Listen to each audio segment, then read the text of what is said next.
Et yop les gars, on se retrouve aujourd'hui pour une nouvelle vidéo. Aujourd'hui je vais vous montrer comment je vais remplacer mes deux flexibles de frein arrière qui sont là et réaliser la purge sur le circuit de frein. Donc pour ça, bizarrement ça va commencer ici sous le capot moteur. Il va falloir commencer par faire un peu de démontage car le réserve de liquide de frein est juste en dessous. Donc je vous pose et je vous montre ça.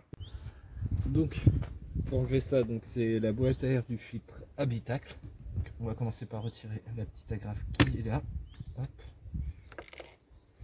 Ensuite on va venir déclipser ça.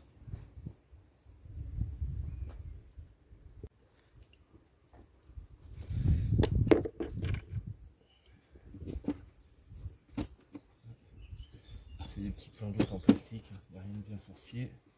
Tac. Voilà. Je pense que ça devrait suffire à sortir la boîte à air. Vous enlevez le petit joint qui est là.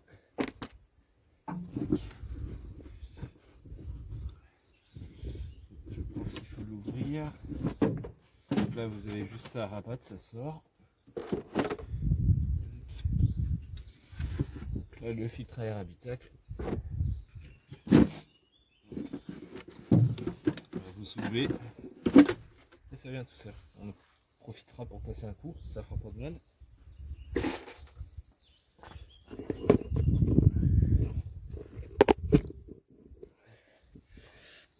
Et voilà. Le réservoir de liquide de frein se situe juste ici. Donc maintenant qu'on a vu où se situait le bocal de liquide de frein, on va passer dans le vif du sujet, on va soulever la voiture, enlever les roues, et puis on se reprend après, je vous mets un petit accéléré.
Donc on a enlevé notre roue, on se retrouve donc devant le flexible de frein, donc en l'occurrence c'est celui-là qui descend comme ça, tac, et qui va jusqu'à l'étrier là.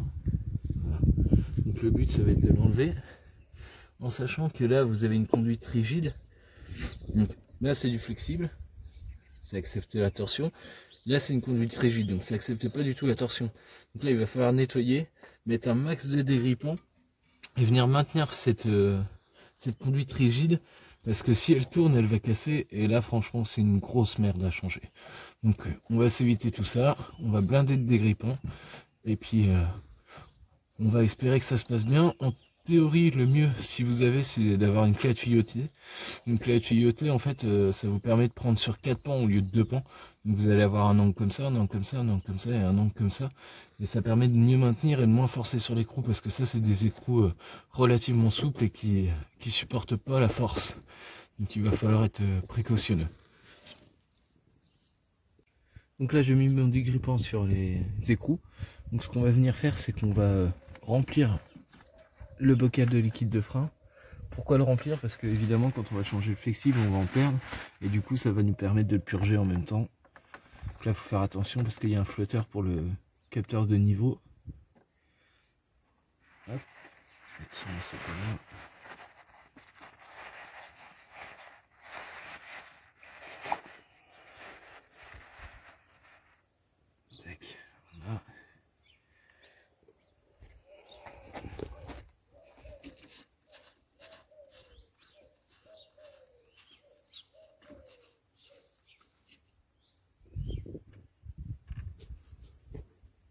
Voilà, donc on va venir se mettre à ras-bord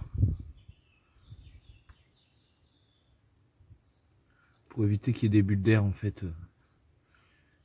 qui se passent dans le capteur ABS, enfin dans le bloc ABS pardon. Donc on se reprend au niveau du flexible. Donc là ça va être une clé de 14, là, tac, et en haut ça va être une clé de 11. Ouais, c'est ça. Là faut bien choisir sa position. Tac. Faut une clé qui sert vraiment votre écrou correctement parce que sinon c'est 100% de chance de foirer. Hop. Alors on va essayer de desserrer. Hop. Bon bah voilà. Coup de chance pour moi ce coup-ci. C'est débloqué. Donc on s'en sort plutôt bien. Tac.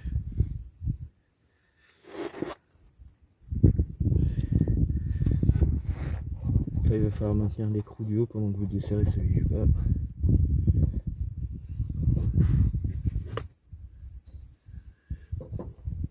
Peut-être être obligé de desserrer l'autre d'abord parce que ça a l'air de revenir dans sa position à chaque fois. Ouais.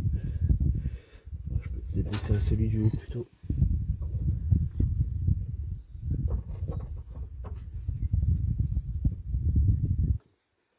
J'espère que vous voyez bien comment je vous ai positionné.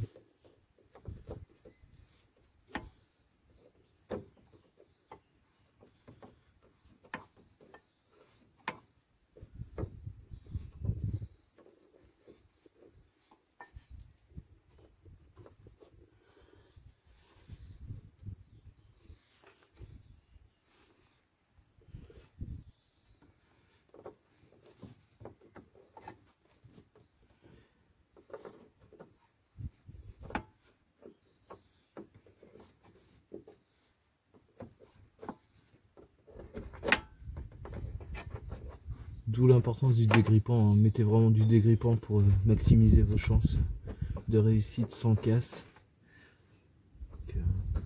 Pas vous faire de dessin, mais WD-40, vous trouvez ça partout, même là en ces temps de confinement chez Leclerc on vend ça.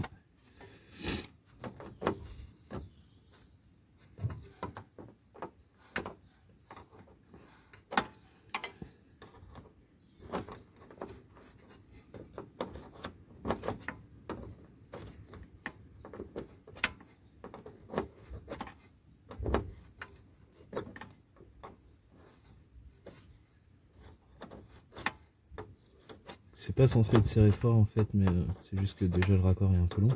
Mais quand ça bloque en fait c'est juste le temps qui fait que ça s'abîme, la crainte lui rentre dedans et ça se fige. Si jamais vous étiez bloqué aussi, il y a une autre solution qui consiste à chauffer un petit peu le raccord de conduite rigide comme ça. Ça peut vous aider à débloquer la situation.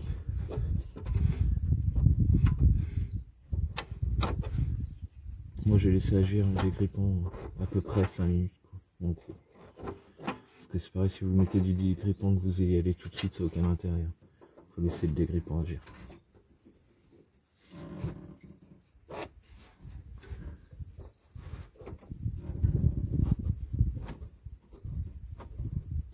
Hop, voilà.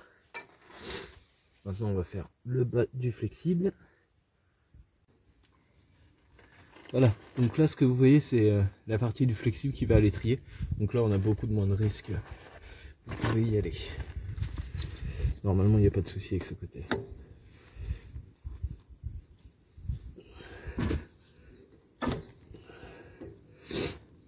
En dévissant dans le bon sens c'est toujours mieux.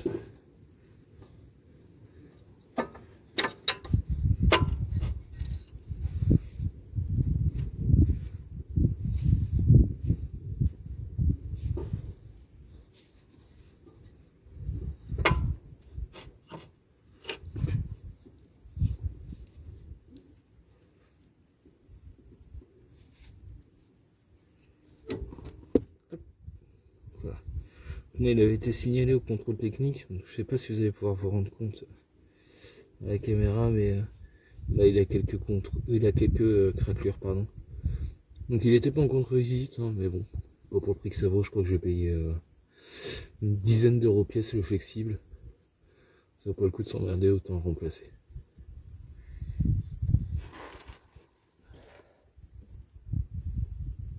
Donc une fois que vous avez enlevé l'ancien, bah, vous allez remettre le nouveau, évidemment.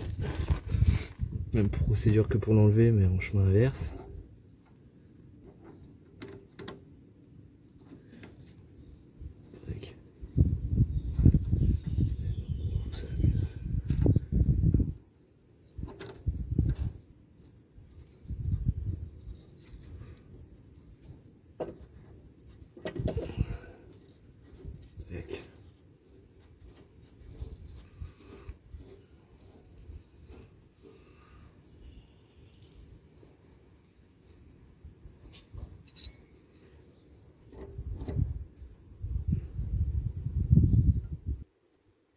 Donc ça sert à rien de serrer fort, aucun intérêt.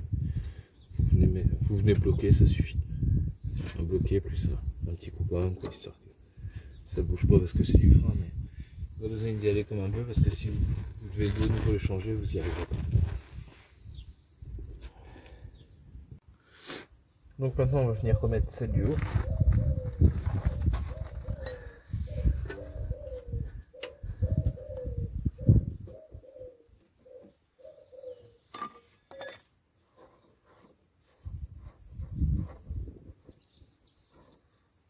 J'ai oublié de remettre la rondelle. Hop. Ça, la rondelle, vous la récupérez sur l'ancien flexible. Moi, c'était pas fourni avec en tout cas.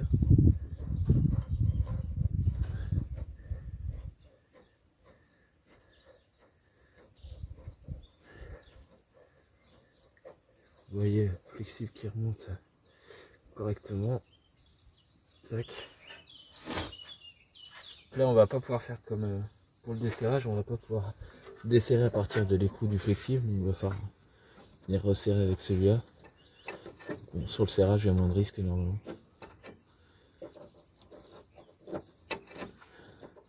Pareil, vous allez venir en buter, mais sans forcer.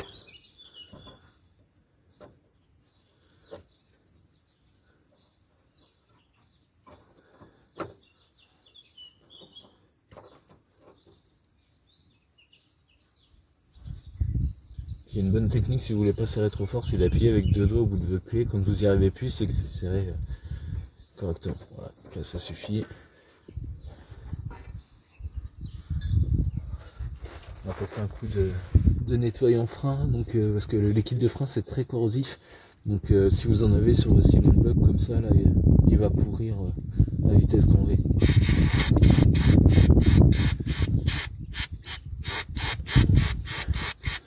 Vous pouvez être généreux avec le liquide de frein, ça coûte rien et ça dégraisse formidablement bien.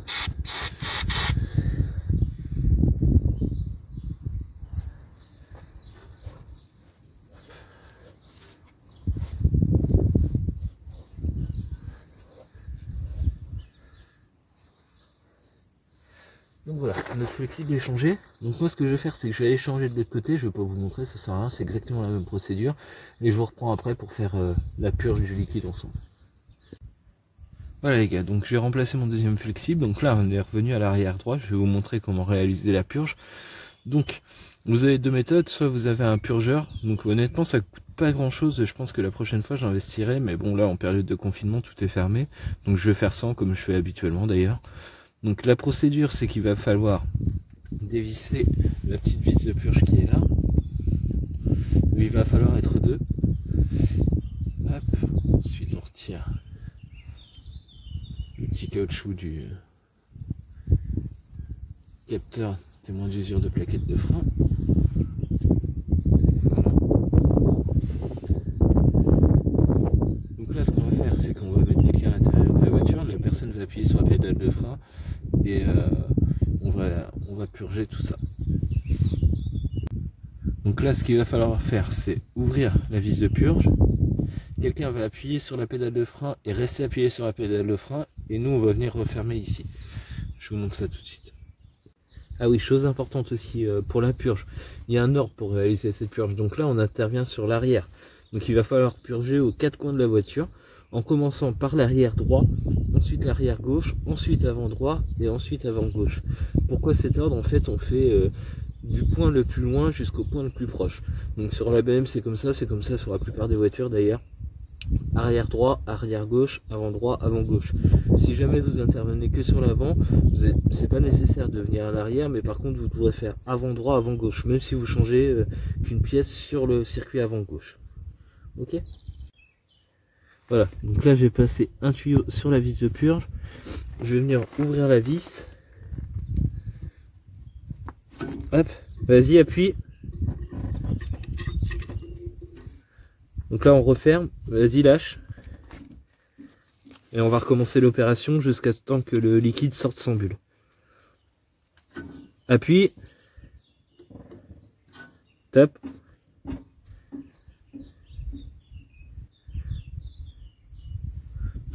Appuie. Voilà, donc là on est bon. Il n'y a pas de bulle, le liquide ressort bien. Et vous allez faire ça aux quatre coins de la voiture.